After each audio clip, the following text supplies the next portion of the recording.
बोल रहा है प्रवक्ता चयन का क्या मामला है, थोड़ा सा इसके बारे में बताइए। ये यूथ कांग्रेस का एक कार्यक्रम है, यंग इंडिया के बोल, जिसका आह्वान हमारे पूर्व राष्ट्रीय अध्यक्ष राहुल गांधी जी द्वारा किया गया है। अभी मध्य प्रदेश में और भी देश के अन्य राज्यों में हमने इसकी शुरुआत रखी है, जिसके माध्यम से हम प्रवक्ताओं का चुनाव करने जा रहे हैं। हर जिले के अंदर 5 प्रवक्ताओं का चुनाव होगा और वो हर जिले से 5 प्रवक्ता चुनने के बाद उनको राज्य स्तरीय पर ले जाकर उनकी प्रतियोगिता होगी और फिर उसमें से राष्ट्रीय लेवल पर भी हम 5 प्रवक्ताओं का चयन करेंगे। और इसके माध्यम से यूथ कांग्रेस का जो मकसद है वो यही है कि अपने राज्य की, अपने देश की आवाज को सही तरीके से उठाने का जो हुनर रखते हैं, जो युवा में वो शक्ति है, वो ताकत है, उसको चुन कर लाएं ताकि जमीनी स्तर पर जो समस्याएं हैं, जो परेशानियां, जो सच्चाई है, जो हकीकत है, वो देश के सामने आप लोगों के माध्यम से अपनी आवाज रख सके। तो यही इस कार्यक्रम का नाम है यंग इंडिया के बोल, जिसका अभी हमने यहाँ पर रायसेन जिले के अंदर हमने इसकी शुरुआत की।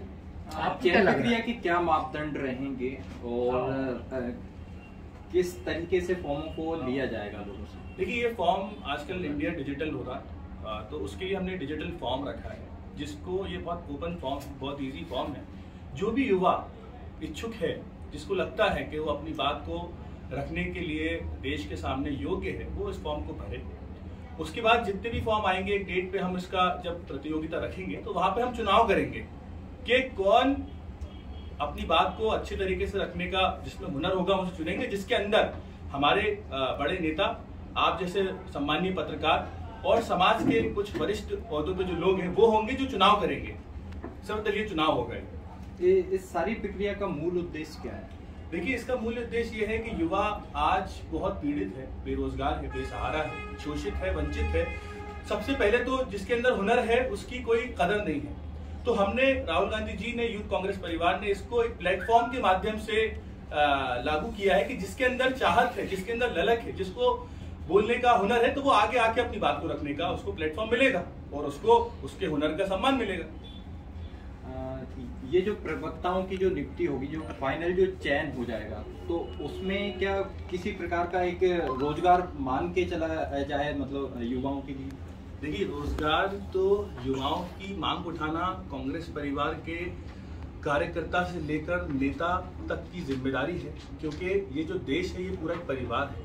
अगर कोई भी युवा जो बेरोजगार है तो उसकी रोजगार की मांग उठाना हम सबका दायित्व है, चाहे वो नेता हो या सामाजिक कार्यकर्ता हो या एक आम आदमी।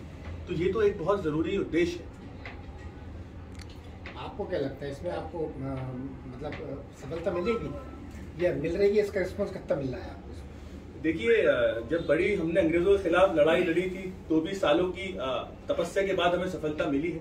आज भी हम इस देश के अंदर एक नफरत की सोच के खिलाफ लड़ाई लड़ रहे हैं, लोगों की जरूरतों की लड़ाई लड़ रहे हैं, युवाओं की बेरोजगारी की लड़ाई लड़ रहे हैं, महिलाओं की असुरक्षा की लड़ाई लड़ रहे हैं, कई तरह की है, इस देश को बचाने के मूल्यों की लड़ाई लड़ रहे हैं। तो आज नहीं तो कल सफलता तो हमें मिलकर रहेगी, क्योंकि वो एक बात है ना कि सत्य देर से ही सही लेकिन सत्य पराजित होता है। तो वो हम उस पर बिल्कुल हमें भरोसा है। महंगाई के बारे में क्या कहना चाहते हैं? देखिए, महंगाई के बारे में तो अगर आप एक बच्चे से भी पूछेंगे तो वो वही कहेगा जो शायद आप और हम कह रहे हैं। आज महंगाई, पेट्रोल 110 के पार हो रहा है, डीजल भी 100 के आसपास हो गया है, रसोई गैस बता रहा, अभी मैं सुन रहा था रास्ते में 1000 पहुंचने पे ही है बस। तो महंगाई तो हर तरह से, हर चीज से महंगाई को बढ़ा दिया गया है और जमीनी स्तर पर ऐसी कोई योजना नहीं है कि गरीबों तक पैसा पहुंचे जिससे एक परिवार, एक जिंदगी चल सके। तो ये पूरा फेलियर है। आज पूरा विश्व में इस फेलियर पे, इस महंगाई को देख रहा है और हंस रहा है और हम परेशान हैं, इस बात से जूझ रहे हैं।